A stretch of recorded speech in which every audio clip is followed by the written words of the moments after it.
All right, guys, welcome back to the channel. So the last time we saw the Evo on the channel, I took the Evo out to Sebring, and even though it didn't go bad, it really didn't go that good either. I had quite a few issues.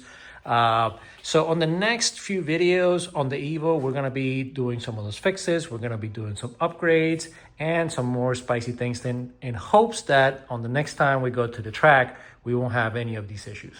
When I went to load up the car started running like crap out of nowhere and threw a check engine light. Long story short, my map sensor wiring was broke.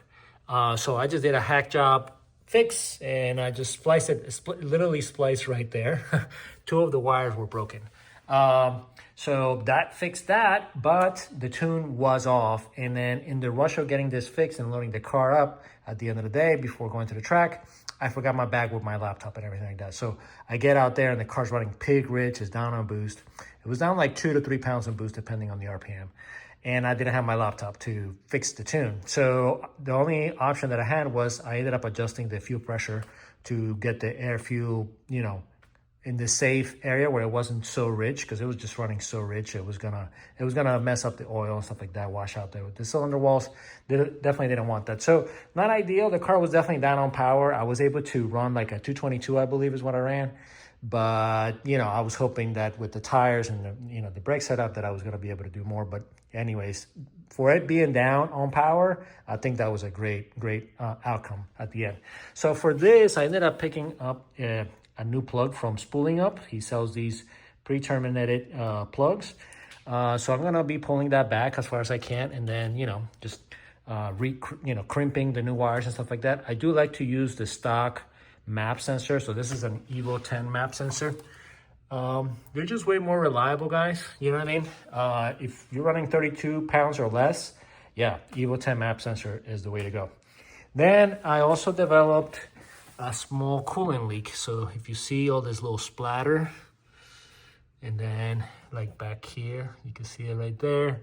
So I think that somewhere around here, something is leaking. I don't know if this pipe maybe has a little bit of a crack because it doesn't have the support that the stock one does, or maybe one of these hoses is leaking. So I'm not sure. So I'm gonna pressure test the system and hopefully I can see that. And then last issue that I had is I have a new oil leak. So I've had issues with my oil filter housing. I think that the bolts have been used one too many times and they're probably stretched.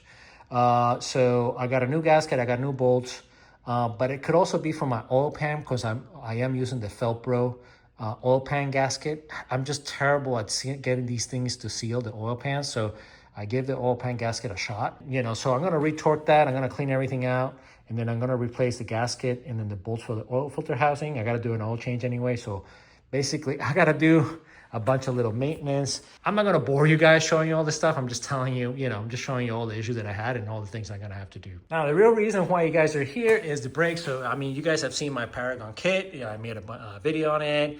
And I was very happy on the track day that I this last track day that I went out. The brakes worked flawlessly. I even had a problem where on the driver's side, the air cooling guide broke, okay? And then the caliper on that side ran way hotter. I did wear more pads on that side than on this side just because they ran hot, but no fade, no cracking on the rotors or anything like that. So yeah, very, very happy with that. But that left me wanting something that looks better on the stock, on the rear, okay? Because on the rear, right now I just have the stocker and with some Stop Tech rotors, and this works fine, to be honest with you. The back of the braking system on these cars doesn't really do much. It's not most of the weight on these cars is in the front. If you guys remember, if you go back a bunch of videos, I had a Stop Tech trophy front and rear kit, which I replaced the front with the Paragon because I was having a lot of issues with that kit. I kept breaking front rotors. I would basically crack a rotor every single track day. So that got really old, so I replaced it. So when I replaced it, I was like, you know what? I'm done with all this Top Tech stuff. So I took the rear that I had. It was powder coated and it was decent. I had, pads and everything like that. And I put it up on Facebook Marketplace for what I thought was a steal. Okay, I put it up for $1,800. Later lowered it to $1,700. I would have taken $1,500 for it. And nobody bought it. So you know what? I set out to find somebody that would make those calipers look like this. And well, I think we knocked it out of the park, boys. Look at the shine of these things. The finish on these calipers is called an Electroless nickel plating. So these are nickel plating, but the Electroless part, you know, I don't know exactly how they do it, to be honest with you, but in some way they deposit a bunch of nickel plating on here and then they polish it. The company that did this was actually a company called Wheel Flip. So they do wheels, mostly they buy and resell used wheels and stuff like that. They're refurbishing and stuff like that. You know, the reason I reached out to them is because I saw they have a bunch of chrome, like super chromed out, triple plated or something like that wheels. So I was like, hey, do you guys do brake calipers? And he goes, yeah, we do them all the time. And he sent me some pictures. And man, the stuff looked awesome. And well, that's who ended up doing this. Now, mind you, these calipers were originally, this is a StopTech trophy, okay? So it was anodized. I don't know if it was hard anodized, but it had like that greenish anodizing, okay? And it was it looked like crap when I bought them, so I had that strip, and then I powder coated them. So I sent it to him like that, powder coated, okay? And he was able to take all that stuff off, apply the nickel plating, and then repolish them. So they're not 100% perfect. If you look in some spots, there is a little bit of pitting, okay? But my understanding is that's because of the sandblasting that was done for the powder coating, okay? So the rougher your caliper is, the rougher the finish is gonna come out. I am very, very happy with this, guys. I'm gonna leave the link to his description and his stuff down, his contact information down below. If you guys are interested in getting this done, I would really highly recommend this. Honestly, the calipers, it was reasonable in my opinion, okay? I did have these bolts done as well. I tried to find like shiny bolts like this online, but because this is a 10.9 grade bolt in this specific size, I just couldn't find them, okay? I found stainless, but stainless is way weaker than 10.9. So I ended up sending him these, and honestly, it cost about the same to do these bolts than to do the calipers. So that part did stink, okay? He charges per bolt.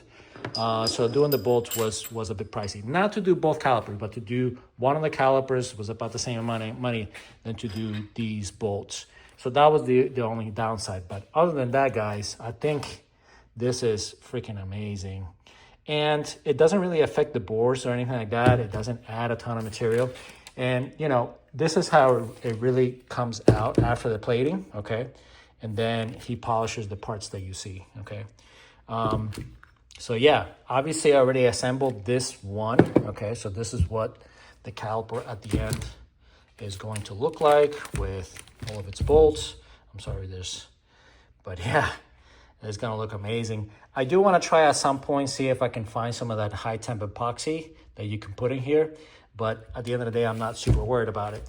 So when I did this, then I also rebuilt the calipers completely. So I did all new seals. I already had these racing brake high temp dust boots. Honestly, I wouldn't waste my money on these things. These things are junk.